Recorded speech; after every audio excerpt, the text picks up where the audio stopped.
Cody, it's all yours. Thank you.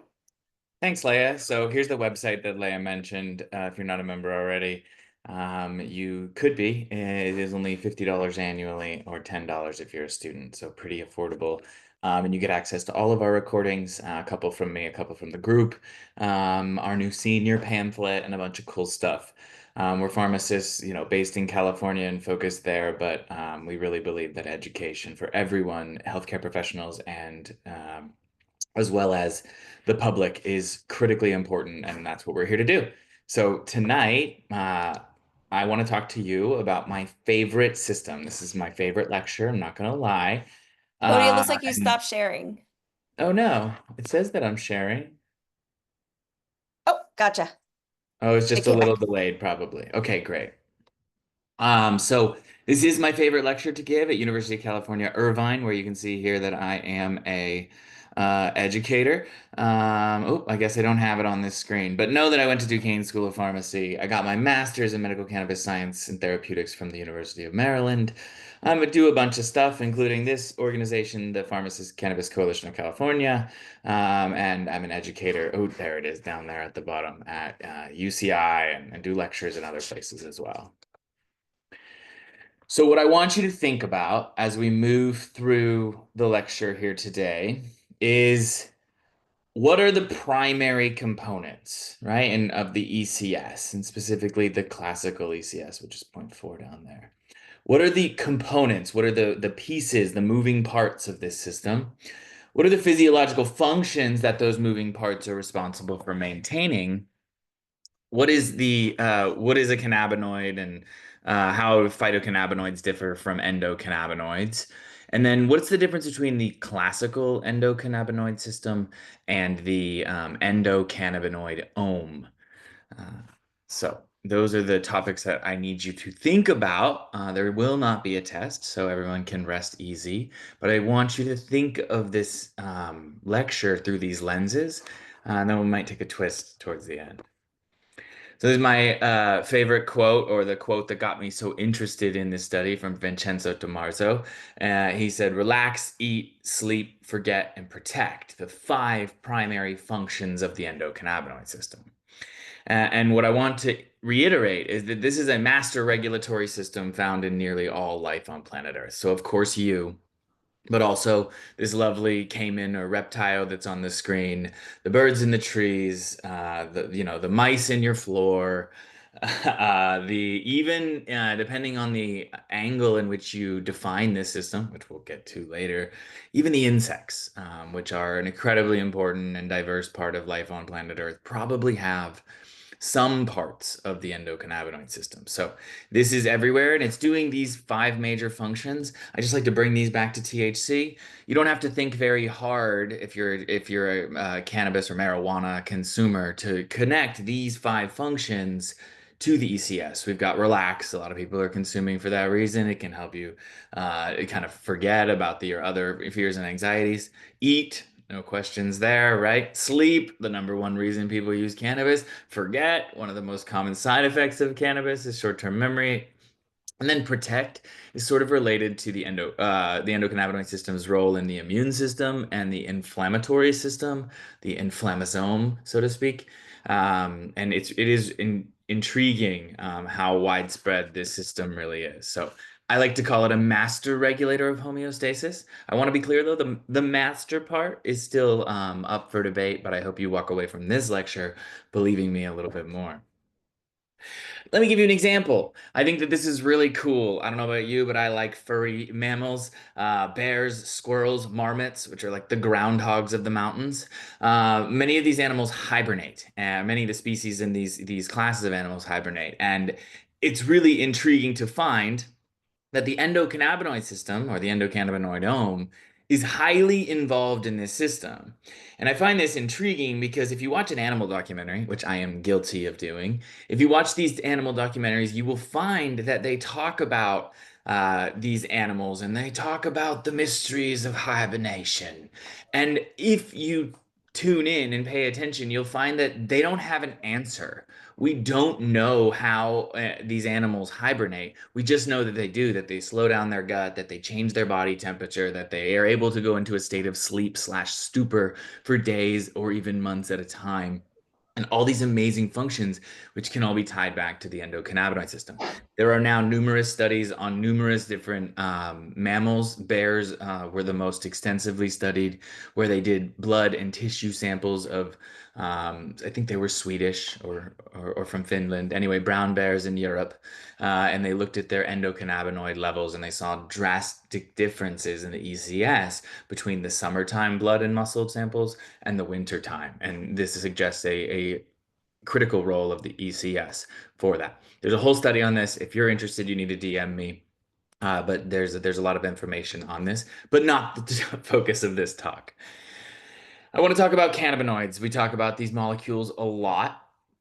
And I think it's important that we need to recognize that there's actually not a lot of agreement on what the heck this means is and how we should be defining it. So there's two general ways to define cannabinoids.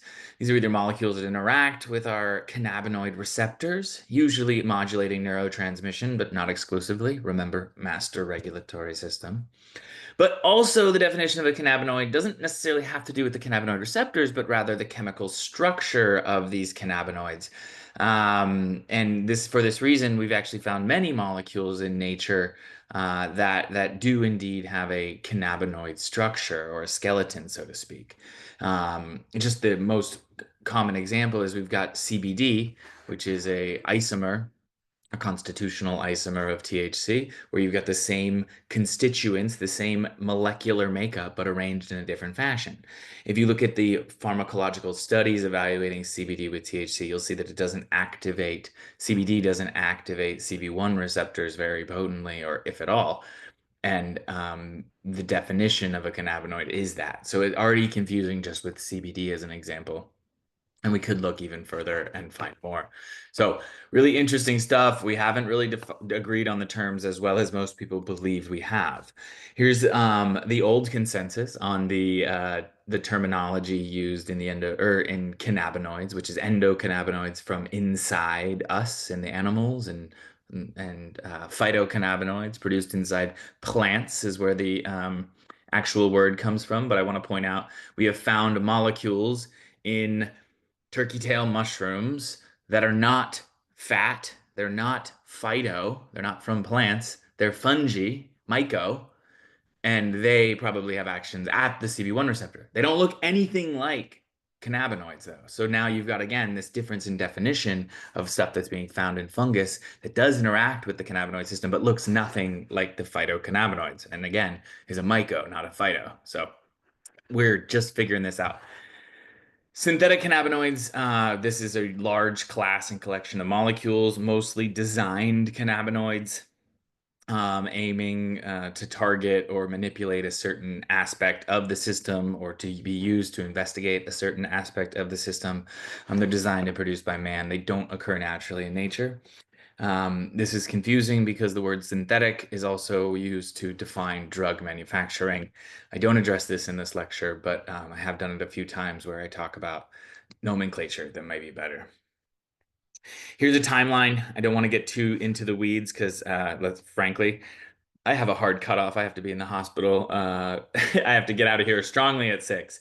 But however, the timeline of cannabinoid research with the British focus from once again Vincenzo Tomarzo in 2006 kind of focused on how there's always been this information going back to really, pre AD. However, 200 is when the first text was written in China, sort of documenting medical cannabis. There was a resurgence in the 1840s with William O'Shaughnessy, an Irish physician who was studying in India. Then there was some cannabis science that blew up in the early 1900s, starting in 1899 and doing quite well until the 1930s and 40s. But shortly after that, there was a bit of a drug war, and not a lot got done between the 60s, 70s, and 80s. However, in the 90s, they discovered the cannabinoid receptors. They figured out that these plant molecules were not just THC, was not just creating havoc in the body. It wasn't just disrupting cellular transmission, but instead actually binding to a very specific protein and modulating a very widespread and important system. Over the late 80s through the mid 90s, we learned a lot about this system, the cellular machinery involved, the enzymes, the receptors, the endocannabinoids themselves. And then by the early 2000s, we already were patenting drugs in order to try to manipulate this system, most notably Rimonabant. I think it's on here somewhere. Yeah, so Rimonabant over here, all the way on the left in the pink, they filed to sell in the US, and they were figuring out a bunch of stuff. Rimonabant was approved in Europe for obesity, but then it was removed from the market for concerns with psychiatric effects. Um, Psychiatric effects that are still being disputed to this day. Okay, so I hope that you guys are enjoying so far. I love this picture from Cayman Chemical. Cayman Chemical adapted it from On in 2020, but in general, it just does a great job of showing the diverse, widespread, important role of this system. I want to point out that this is invertebrates. This system is shared by all vertebrates on planet Earth and many invertebrates. Um, it's estimated the ECS is 600 million years old, so the vast majority of life that has evolved in that time frame, which is a long time, although not the longest of known neurotransmitters. It's thought serotonin might go back a billion or more years on planet Earth, but 600 million, still pretty good endocannabinoid system, and it regulates countless functions. I'm not going to read this graph to you, but like look at all the stuff the CB1 receptors and the CB2 receptors are doing, and we'll get into what those are shortly. What is it doing in all of those organs? It's doing all sorts of incredibly important things. We've got everything from glucose homeostasis to influencing the microbiota. So your microbiome has a way to communicate and sort of interconnect with the system. Your HPA axis, your hypopituitary adrenals, aka your stress hormones, your blood-brain barrier, the activation of your system in the your immune cells in the nervous system, the microglia, our lung function, our immune function, our renal function, and liver function are all tied into the endocannabinoid system. So I like to say this is a highly dynamic, exceedingly complex master regulatory system. It is dynamic. It is not doing one thing, it's doing all things all at the same time, different things in different tissues. It's a beautiful symphony of balance. Speaking of beautiful, look at this wonderful feature of evolution. Even sperm, so this is for the men to convince them that what I'm talking about is important. There is an increasing awareness of the importance of the ECS in fertility and reproduction, both in men and women. And even sperm cells, they don't even have a full set of DNA, right? They're haploids. They don't even have a full set of chromosomes, excuse me. They contain ECS receptors and ECS enzymes. You can see inside they have anandamide produced for their own function. It's thought that these cannabinoid receptors might have to do with the immune response to the sperm, or the sperm's ability to quell immune response. CB1 receptors, we know that if we activate them with anandamide, we get immobilized spermatozoa. In other words, we have sperm that don't swim very well. And it's theorized that THC, which may have a negative effect on reproduction, could be doing it through this. It's making the sperm lazy and not want to swim. If you look back on the tail, you'll see cannabinoid 1 receptors again. So the CB1 receptor has a role in each part of the sperm. So the bodies of the sperm has different functions of different cannabinoid receptors on it. And as such, you can think like it has its own mini ECS, which is just wild to think about and really makes you question, like, how much can we really say we understand about this system at this time? The answer is a lot, but also a little. Now, here's the classical components of the ECS. This is kind of what I was talking about. What is the ECS made of? There's three things. You got the endocannabinoids, which you can think of as keys or as the messages. We've got receptors, proteins sitting on mostly the outside of cells, waiting to receive messages. So think of them as satellite dishes or as light dimmer switches, kind of light switches.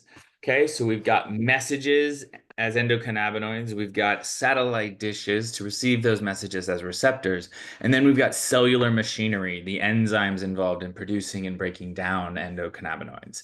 And those three components are what makes up the classical endocannabinoid system.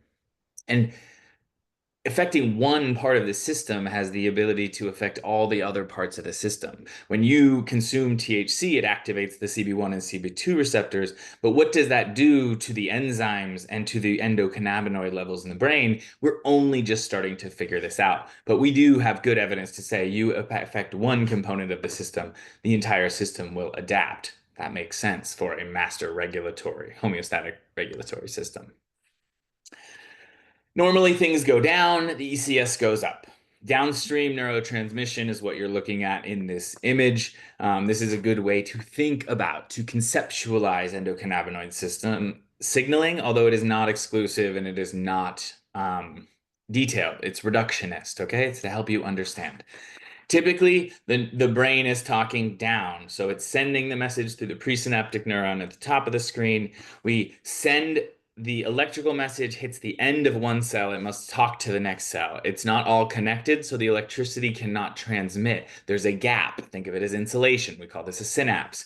In order to get through that insulation, the body has to send a chemical signal from one cell to the next in order to receive that. In typical neurotransmission, that is down. However, the endocannabinoid system tends to work in a upstream or a backwards fashion. We've got a system that's able to speak from the receiving end of the receiving cell and say, hey, we got the message, chill out, right? And talk back to the other system. So this is one of the ways that the endocannabinoid system is able to maintain balance in the body and brain, is because it is a regulatory receptor. It works in this backwards neurotransmission.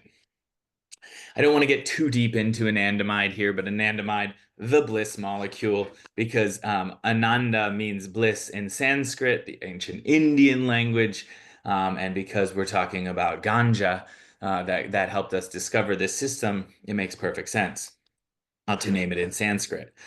Produced in the brain during pleasurable activities. We think of anandamide as this sort of happy molecule produced in very small amounts, when we're engaging in activities we like, be it a video game or a win in soccer or, intimate touch with your partner, whatever that is, anandamide is supposed to feel good. It is a lipid feedback signal, as all endocannabinoids system are, and it's mostly produced in that postsynaptic neuron, sending that message backwards. Hey, this feels good. You should do this again in the future. It acts on the presynaptic terminal, so right starts in the produced in the postsynaptic, acts on the presynaptic. It is considered a partial agonist at the receptor. Now, this is a pretty good graphic. I like you to think of it. Remember, I said the endocannabinoids were the signals, and the receptors were the light switches. So when anandamide, the signal, activates the receptor, the light switch, CB1, you can see here it turns it on, but it only brings the dimmer switch halfway up. And this is really important. This is called partial agonism or partial activation. And partial activation is really critical to the role of anandamide because full activation of those receptors could produce a rapid tolerance building but potentially expose people to doing behaviors to get anandamide, so to speak. So the nuance of the system and the evolutionary role is quite complex and probably far above how simplifying I'm making it. But I want you to think about this as activating the receptor, but it doesn't turn the light switch all the way on. And this is important. 2-AG, on the other hand, if we jump all the way to the right-hand side, 2-AG is indeed a full agonist. It is produced in the body, especially, but in the brain a little, but in the body especially in much larger amounts than anandamide, 100-fold or even 1,000-fold higher levels throughout the body. And it does indeed fully stimulate CB1 and CB2, but we think that that's likely leading to more internalization, a turning down of the system. So too much of a full agonist in particular can be, I don't want to say stressful for the body, but to force the body to adapt. Once again, looking at the middle screen, we can see that an 2-AG is produced from lipids. the diets in our fat serve as the precursors for these endocannabinoids. So just like anandamide, 2-AG is produced from lipids. And on the left, we mentioned it's already more abundant than anandamide. AEA is anandamide, 2-AG is what we're talking about. And it performs a larger role in the body, whereas anandamide mostly performs its role in the brain. What's the difference between these two endocannabinoids? It's actually not that impressive. You can see in the red, they have the same fatty tail. This fatty tail is made or called arachidonic, not technically not arachidonic acid because it's not an acid, because it has a head on it. But arachidonate is this tail in the red, and then in the blue we have different heads on these molecules. Now they're both polar heads. They do have activity, and that's why they have attractions to the same receptors. But they are slightly different, which is why they activate those receptors differently, right? And we have anandamide, a partial agonist at that light switch CB1, and then we have 2-AG, a full agonist, where it pushes that light switch all the way up. These small differences in structure, as you can see here, do have major implications on pharmacology.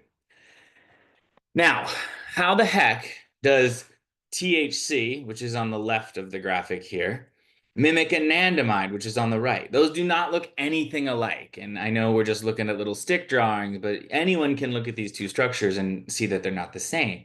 However, when you look at them in 3 dimensions and you look at where I've circled in blue, that's that fatty tail that we've mentioned. You can see that they share a very similar fatty tail, and they quite resemble each other in 3 dimensions. So while they don't look the same, the way they look in 2 dimensions is not necessarily the way they look in 3 dimensions. So that's what I want you to notice here. And remember, THC, the reason we're talking about this is THC is what inspired us to go looking for this system. It's the endocannabinoid system. Why is it the cannabinoid system? Because THC, the cannabinoid or cannabinoid that we knew, was what inspired us to go searching through those 90s. And so we have to think about this in a way that, you know, with everything we discovered and learned about this system is in the context of THC and what it does in the body. Once again, you can see they share this 5-carbon or 6-carbon fatty tail. And that's how THC is able to mimic anandamide. They have extremely similar functions in the body, particularly at CB1 receptors, and they both carry what's called TPR or TRP activity and GPR activity. We'll get to those a little bit later, but they do very much look this way. So when we consume THC, it's been said that we have an endocannabinoid system that, because THC activates it.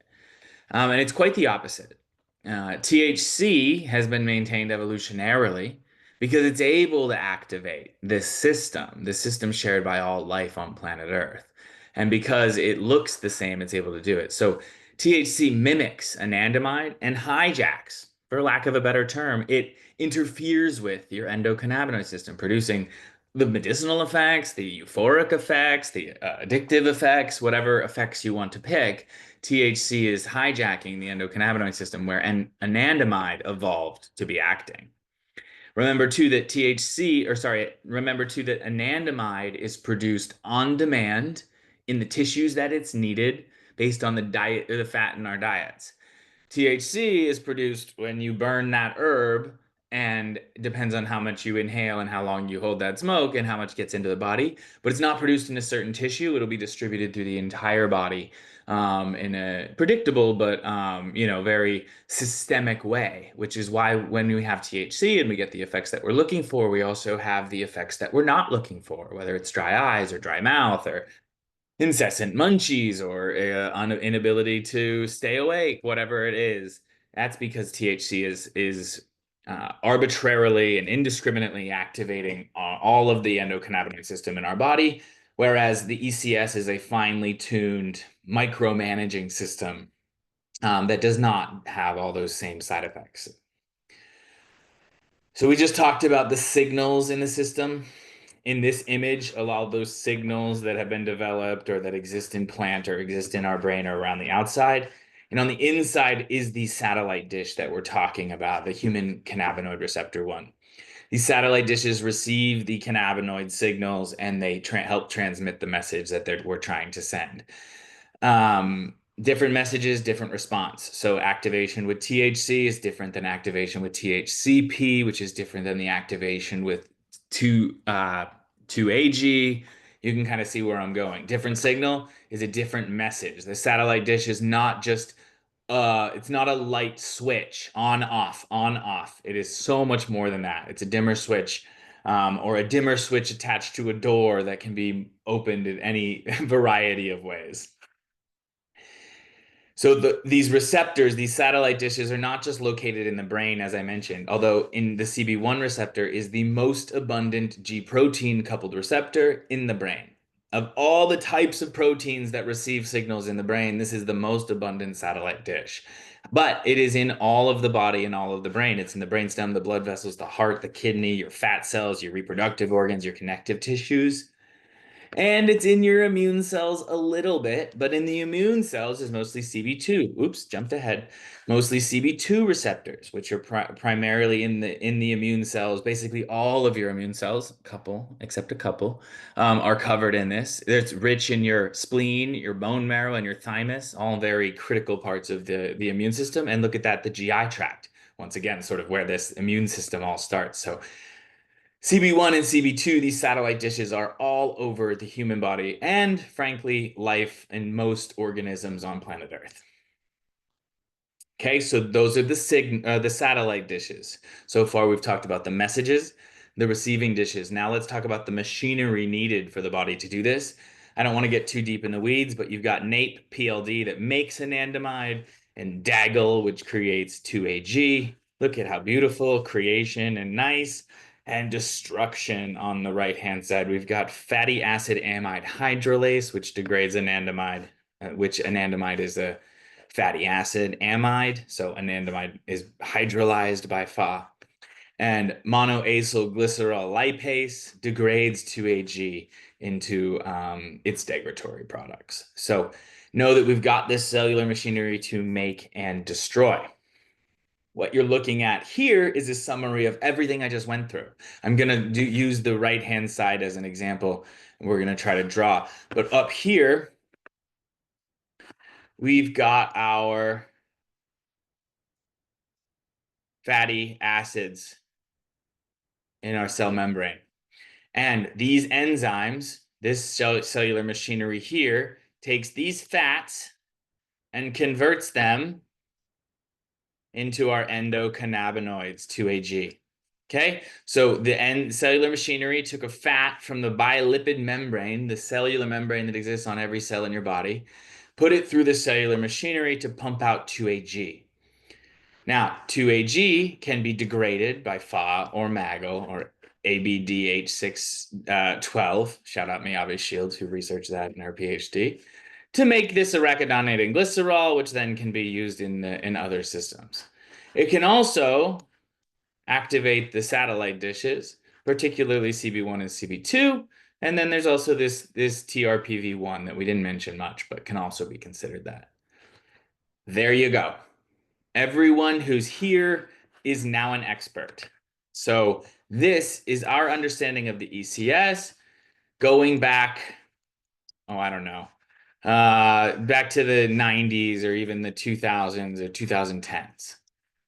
Now, the problem here becomes that this definition was based off of THC. The problem here is that this is THC bias. It was THC that led us to look for the proteins that THC interacted with, to develop tools to interact with those same proteins, to highlight where these receptors are and where they aren't, and call it CB1, cannabinoid 1, cannabinoid 2. Right? It was THC that led us there. Now, what we found was signals in the body that activated these same proteins, the ECS, right? The endocannabinoids. These endocannabinoids don't act exactly like THC. In fact, THC is an imposter. It's mimicking them. And so, what would we have seen if instead of looking for this system with a THC lens, instead of looking where does THC act, okay, what in the body acts there? But instead, if we would have found the lipid signals first, if we would have found anandamide and 2-AG first, what would have been found instead? And what we find is a far more complex, far more dynamic system. So you guys can see up here, we've got the same, this is a cell membrane, a really janky one. It goes through the same cellular machinery to come down and be another 2-AG. Same thing, we got the same path so far. However, there's a lot more going on that you can see. So you can see these are the same enzymes we mentioned before. So the cellular machinery is the same, right? Oh, wait, we didn't talk about this cellular machinery before. And we didn't talk about this satellite dish before, or this satellite dish, or this satellite dish, or this cellular machinery. This is pretty wild. It turns out that if we would have looked through this lipid signal lens, we would have seen the promiscuity, we would have seen the redundancy, the complexity that we were hidden to because we were so focused on THC, this incredible medicine that interacts with this system. But we would actually have seen something much bigger, much more diverse, and much more integrated with our traditional knowledge. Once again, this cellular machinery here, COX-2, cyclooxygenase 2, is highly involved in the same way that Tylenol and ibuprofen work in our body. And so this lipid signal, that's the ECS that the doctors aren't educated on, that that we don't know about, is part of the same system that we very much know about, that we very much talk about in pharmacology and in med school. And so the integration would have happened much sooner. But because stigma was carried along with THC, we struggled to see the full picture.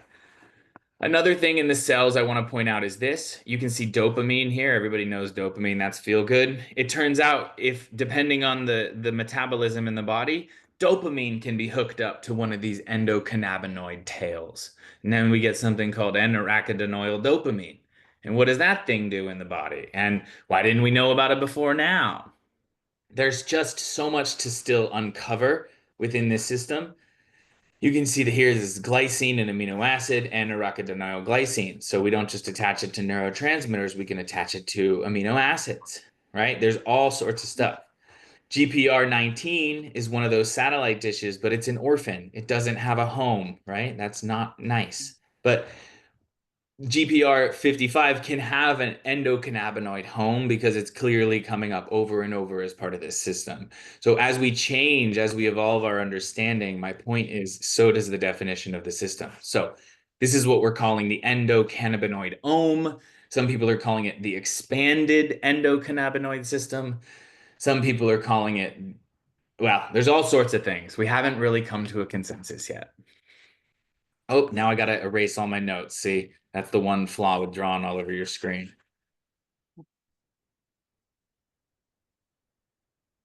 Okay, so we've got these endocannabinoids all over the body. These anandamide and 2-AG, right? We talked about that. But anandamide and 2-AG are not produced in a vacuum. Okay, anandamide and 2-AG are produced in an entourage.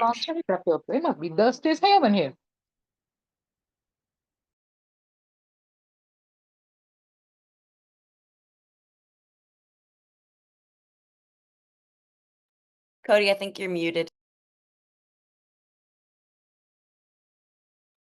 All right, sorry about that. I don't know how I muted myself. So in the endocannabinoid system, we have these endocannabinoids that are produced in the body, 2-AG and anandamide. But remember, that's not the whole picture. When Dr. Meshulam, rest in peace, and Dr. Ben Shabbat and Vincenzo DiMarzo, right? You'll see that name a lot here, came up with this idea in 1998. The entourage effect was hypothesized to be part of the ECS, not part of plant molecules and part of plant chemistry.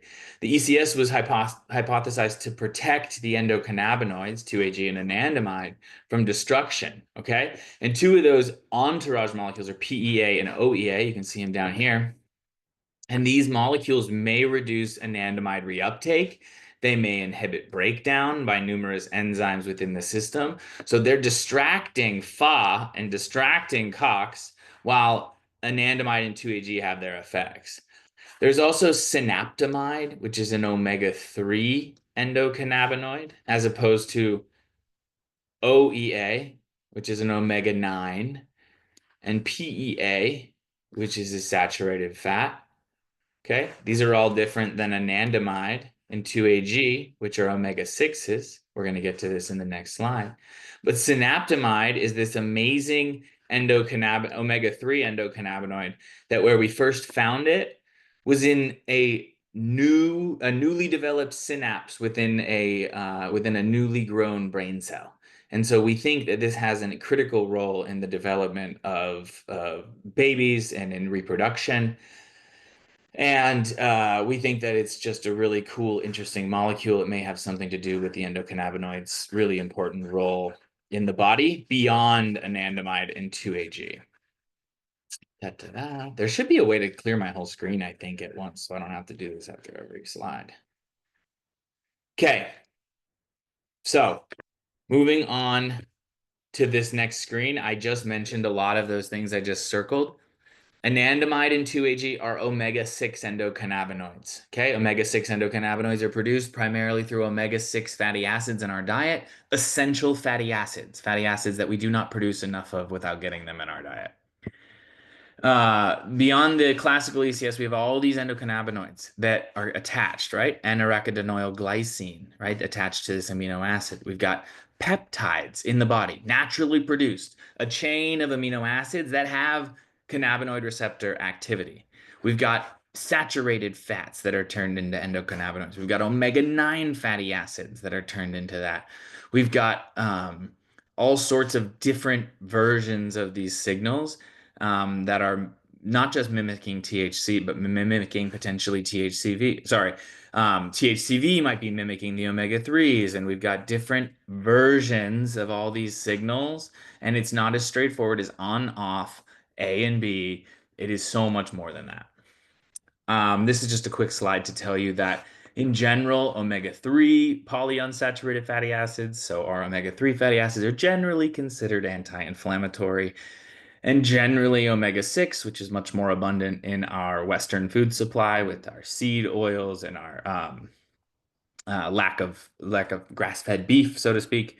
And we can see that omega-6s are associated with pro-inflammatory effects. Now, this author doesn't go into detail a lot about the endocannabinoid system, but explaining this in a way and understanding it better could easily be tied back to the ECS. I want to expand on this a little bit, but it's definitely getting kind of deep and I'm getting a little tired. So adding to CB1 and CB2 satellite dishes, beyond that, there is a lot more going on that. There are a handful, maybe even dozens of different receptors that could be classified as ECS receptors. There's this orphan receptor up here called GPR19. You can see it interacts with OEA and PEA and 2-OG. We didn't talk about that, but it sounds like a pretty cool endocannabinoid, right? TRPV1, which is a channel instead of a typical receptor. It's just a calcium channel here instead of this squiggly 7-trans membrane. So it interacts with anandamide, but also interacts with 2-AG. There's all sorts of stuff. There's this orphan 92. There's a glycine transporter that seems to interact with arachidonyl glycine. Arachidonyl serine interacts with this orphan receptor. You can see there's a lot going on, but I want you to understand these two of them. TRPs, transient receptor potential cation channels. So these transfer positively charged ion from one side of the cell into the other. TRPV, TRPM, TRPA, which there's multiple subcategories of, TRPV1, 2, 3, 4, 5, etc. Some, but not all of these ion channels are part of the endocannabinoid system and do interact with these endocannabinoids, like TRPV1 example here. And then we've also got these orphan receptors I mentioned that have not yet been classified but might fit into the endocannabinoid system definition. So all of that to say is our understanding of the components of this system is evolving, and that we need to not get too carried away on what we understand and what, oh, it's that simple, anandamide and duh. It's not. It's way more complicated than we ever realized. Here's another. This is a picture of what a a TRP channel, which is a six transmembrane protein, not a seven. The TRP channel can be the capsaicin receptor, TRPV1. So the same way we sense hot is a way that anandamide communicates in our body. Sorry, hot from chili oil.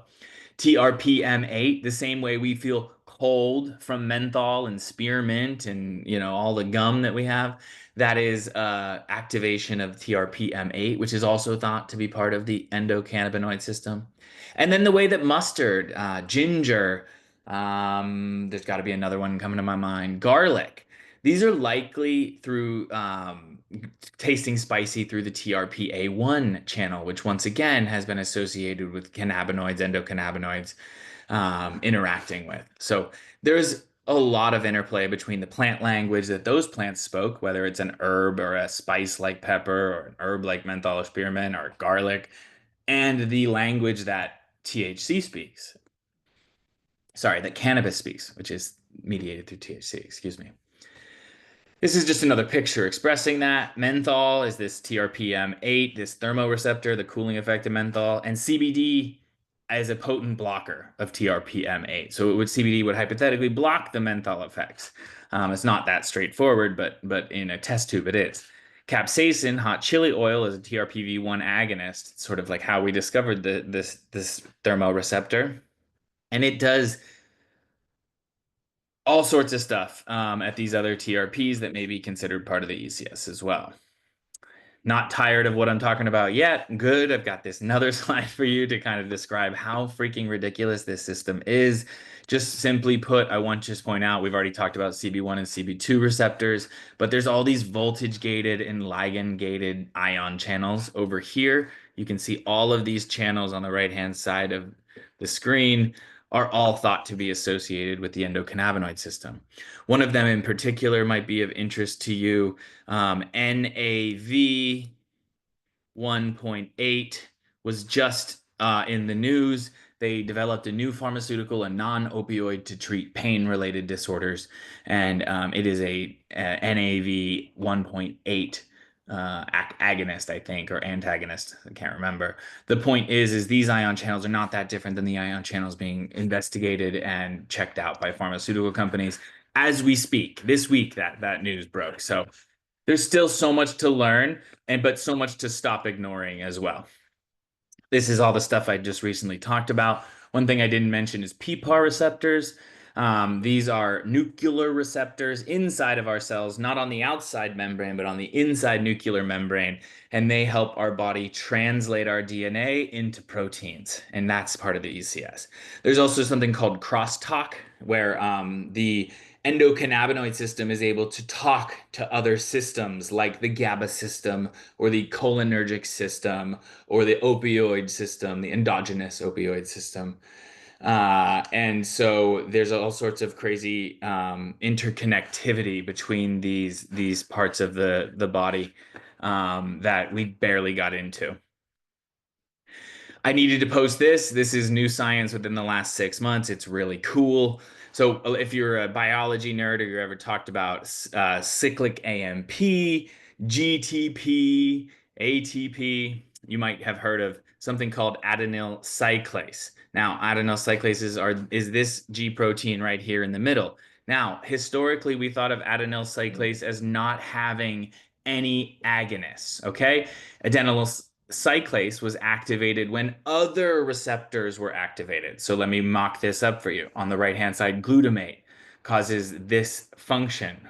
Then glutamate would cause a change in calcium levels. That change in calcium is what would activate adenyl cyclase. Now, what we have now discovered in this paper in 2024 is that oleic acid, a fatty acid, which is turned into OEA in the body, and anandamide, in this case, this study, actually have a place within this protein to activate them, irregardless of the stereotypical glutamate activation. Okay, so now we've got more evidence of a master regulatory system where endocannabinoids can modify the production of cyclic AMP and modify neurotransmission, all without any neurotransmitter at all by activating directly on an adenyl cyclase. It's just pretty wild what we're finding and how fast we're finding it. So in review, I know I said a lot. ECS is comprised of ligands, the endocannabinoids, the signals, receptors, the satellite dishes, and the enzymes, the machinery.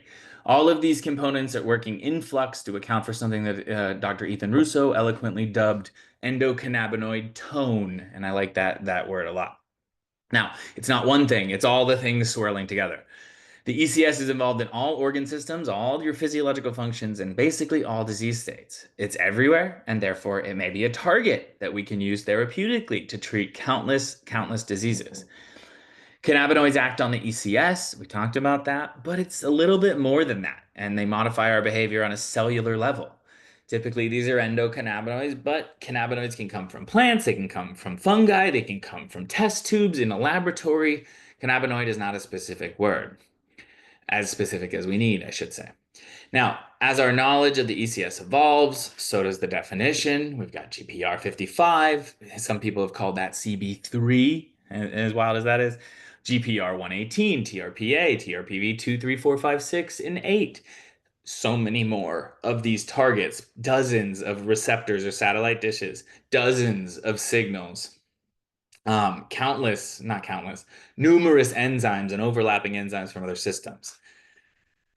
It's a lot to learn, and we can't know it all, but we should be aware of this critically important lipid signaling system. We have to know about a system that touches every part of our lives, whether we think about it or not, is impacted by our diet, our lifestyle, our exercise, our meditative practices. We have to be teaching each other about this system, and we have to have education for our healthcare providers about this system because it's not some taboo cannabis thing. It's everything, it's everywhere, it's in all of us. And I hope you walk away knowing that. Thank you. Thanks so much, Cody. I'm gonna that was awesome. Do you have about 10 minutes for questions? Yeah, let's make it 7. Okay, let's make very short, like 5 to 7 minutes for questions. Feel My free to only either, request is that if you can, you come on and you ask your question, like verbally. I want to see your yeah. face. Okay, so questions are verbal. If there are questions after Cody has to leave, you guys can email them at the email address that's listed right here as well. Okay, anybody have any questions? Again, feel free to come off mute, share your screen, say hi, and go ahead. Feel free. Diego's like name there, Koki. I don't know why, but it reminds me of my name. It's like my name from the underworld. Koki. The underworld, the dark Mm-hmm.